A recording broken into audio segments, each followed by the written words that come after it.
Hi, it's Jodi Medell, Doctor of Physical Therapy and Transformational Coach, welcoming you to yet another episode of the 3 Pillars of Fitness, which is combining mobility, stability, and strength for your rehabilitation program for your physical therapy or your progression on your fitness journey.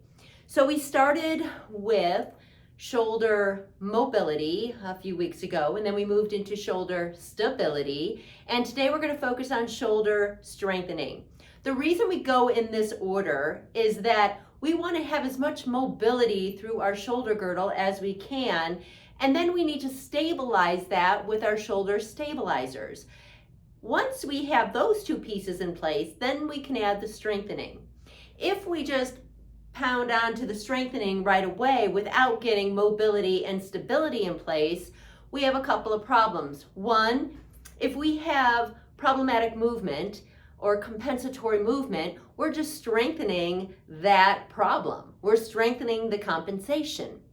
If we don't have a stable base that we're moving from, then our limbs are doing a whole lot of work on a lazy base, or a base that hasn't strengthened enough to support loading the limbs. So that's why I've incorporated the 3 Pillars of Fitness into my training program, which means we work on mobility followed by stability, and those two can be pretty much hand in hand, followed by strengthening. Today in our strengthening component, we're going to work on some basic shoulder strengthening exercises. We're going to look at the shoulder, the deltoid, we're going to look at the bicep, we're going to look at the posterior muscles as well, the posterior part of that deltoid, a little bit of activation into the rhomboid area. And again, there's such a huge list of exercises that we can do.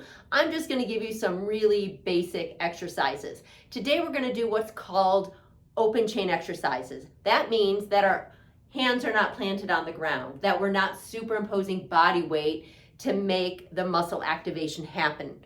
Our hands are open and we're just moving weights through the air. In the next sequence, we're going to do some strengthening exercises, or in the next video, we'll do more strengthening exercises, but they will be closed chain, meaning hands on the ground or on the wall or planted somewhere, and then we're superimposing our weight onto our upper extremities.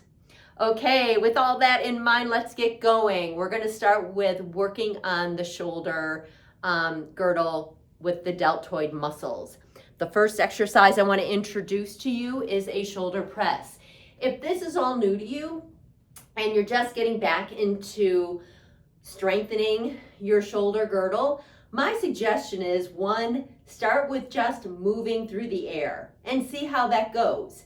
We're going to just keep it simple, and all these exercises that we're doing today are going to be 3 sets of 10.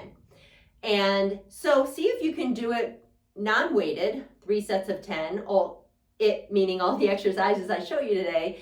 And then I would add a soup can. A soup can is about 1 pound, and see if you can do the soup can. After that, you can start loading with actual weights, and let yourself determine what the weight actually should be based on, by the end of the 3 sets of 10, are you fatigued? Are you still able to keep your form yet you're tired? Perfect, that's where you should be. So let that be your hint as to what kind of weight to use. Okay, so the first one is going to be a shoulder press. I have the weights at my side. You can't quite see me below my waist. You're going to take them up. You're going to place the edge of the weight onto the ends of your shoulder. And so the reason why we want this is because with every exercise we do, we need a very specific beginning point and a very specific end point. If we're just kind of hovering in the middle, our body can't really make sense of that and learn from that. But if we have a very specific beginning and ending point, our body can take that on and make sense of what that movement pattern is. All right, so again, weights start right here, touching the dumbbells or the soup cans down at your shoulder, on the top of your shoulder. You're going to press up, and the pressing up is more like reaching into the cupboard. You're not doing a vertical line straight up like this. You're off to about a 20 to 30 degree angle in front of you, and you're gonna extend out. Elbows are always soft. We never hyperextend at the end. We always keep them slightly soft, but touch the weights at the top and then touch your shoulders. Touch the weights at the top, touch your shoulders. One thing I didn't state is that your feet should be shoulder width apart or hip width apart, whatever feels comfortable for you. Your knees should be slightly soft and your core, internal core stability should be engaged. All right, so one more time for a shoulder press. Weights up, touching the shoulders, touching the weights together as you pretend you're reaching into a cupboard. Again, a 20 to 30 degree angle from the top, not vertical, here. Back down, touch your shoulders, up and down, and you're done. You're gonna do this 3 sets of 10. And again, pick a weight that allows you to complete each repetition with good form, but by the end you are fatigued. All right, exercise number 2 is called an anterior raise, and this works the anterior part or the front part of that deltoid muscle. The weights are, let me step back. Actually, let me move the camera back this way. Sorry, I become very little in this process. Oh, whoa. Okay, I'm gonna step back. I want you to see the weights. They're resting in front of me. And what you're gonna do, palms are down. Elbows are always gonna be slightly bent, never hyperextended, slightly bent. And what you're gonna do, and I like to alternate this one. It's good to do some exercises where you're doing them together, and it's also good to do alternating exercises. It just feeds a different neurological signal into your body. All right, so you're gonna lift this weight up. You're going up to basically your nose, and you're coming back down. You're lifting up and coming down. And again, feet shoulder to hip width apart. Knees are slightly soft. Internal core stabilizers engaged to keep you solid. And you're lifting up and coming down, lifting up and coming down, alternating. Our body really does like reciprocal motion, so we like to alternate at times. It just feeds different information into our brain. So that is the anterior raise. The next one is the lateral raise. So again, similar position, feet are hip to shoulder width apart. And let me tell you one more thing. We're just pulling in some stuff from the shoulder stability component. Shoulder blades should always start down together in the back, and that should be our starting position for all of our exercises. So 2 things that I want you to keep in mind as you begin any exercise, upper or lower extremity exercise in standing.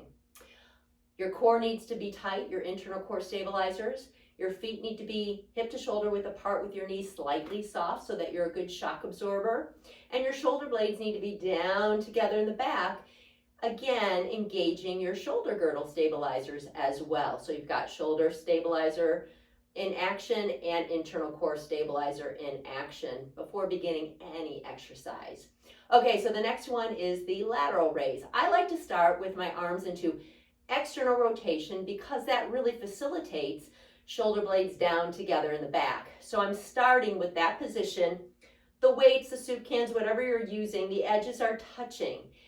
We're gonna do both arms at the same time, but I'm gonna demonstrate one arm at a time just to give you some angles and just so you get what we're doing. Little note here, our scapula, as it rests on our rib cage, rests at an angle that's at about 30 degrees. And so as we do this exercise, we want to allow for that natural alignment. So just as we were kind of reaching up into the cupboard as we did the shoulder press, here we're going out to the side, but we're not going directly horizontal out to the side. We're going on an angle that's about 20 to 30 degrees off that horizontal so that we keep that scapula moving on the rib cage because that rib cage is rounded. Again, that scapula doesn't sit right here in that frontal plane. It's slightly angled, and we want to allow for that angulation. So again, starting position, shoulder blades down together in the back. We're going to help that out by going into external rotation as our weights, our soup cans, whatever we are using touches at the bottom. Our elbows, again, are slightly bent, and we're going to take this up to the side. And as we come up, it's like we're dumping something out, but just to neutral. So we're starting open, we're dumping out, but only to neutral. Keep those wrists nice and even. We don't want them to drop, nor do we want them to be hyperextended. Neutrality. As much as we can keep joints neutral, that's a good thing for our joints. We never want to be at an extreme end range. Our joints just don't like that. Okay, so together, external rotation of the shoulder, and now we're kind of dumping down into neutral. Back together, dumping down, back together. All right, so that is the lateral raise. Again, we're going to do this 3 sets of 10. Pick a weight that feels challenging but allows you to do those 3 sets of 10. And by the end, you can still keep your form, but you might be fatigued. Okay, the last one we're going to do here with this sequence for the deltoid is a posterior deltoid. And this is going to work that back part of the deltoid muscle. All right, I like to do this just kind of hovering over my legs. So I'm going to step back so you can see me. I bend over, so this really makes me engage my internal core stabilizers. My knees are bent more than when I'm just standing, okay? They're soft here. Here they're bent to about 30 degrees, and I am flexing from my hips, keeping my line from my sternum to my pubic symphysis, so I'm not tucking my pelvis under. I'm allowing for my natural curves of my lumbar spine, my thoracic spine, my cervical spine. But what I'm doing, I'm starting in this position so I'm well stacked, but I'm just into a slight bit of flexion here at the hips. Again, just like my weights were when I did the lateral raises, where I was starting into that external rotation with my palms up, same thing here. You're bent over, palms up. But what you're doing is you're bringing the weights out to the side and you're dumping as you do it. So similar to the lateral, but you're just in a little bit of flexion.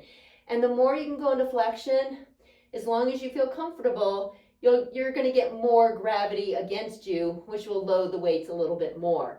So you're bringing them up and coming down, up and down, up and down. So very similar to the lateral raises, but what you're doing is you're adding a forward flexion.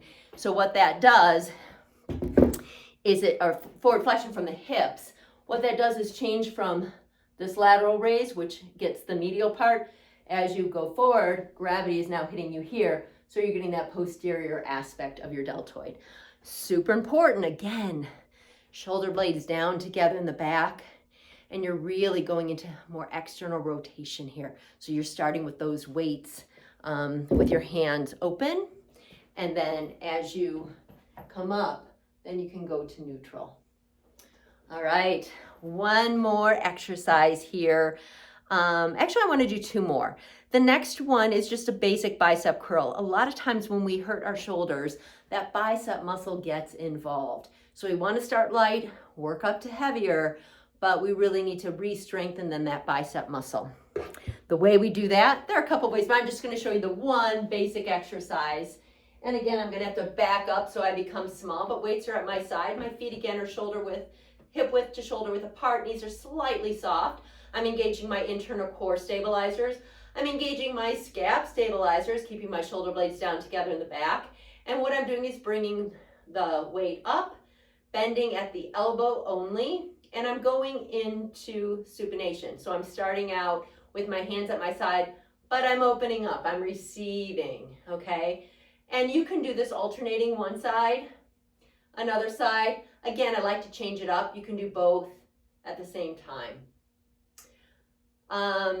It's great to alternate because our body likes reciprocal movement. It's also great to do the same thing because one side can teach the other, especially if you have a weaker side. So play around, have fun. Okay, and again, that one would be 3 sets of 10 and picking a weight that is challenging yet allows you to keep your great form. All right, final exercise for the day. I've got to move the camera around. Sorry for the movement here. You need to find something that you can lean over on. It's looking a little darker here too. Okay, hopefully you can see me. So I've got my box that I'm going to put my knee on. So opposite knee goes on the surface to stabilize you. Let's see if I can go back a little bit more and you can see me a little bit better. Okay, here we go. My knee is resting on my box. My hand is on the box too, and my arm is just kind of hanging at my side like I'm starting a lawnmower.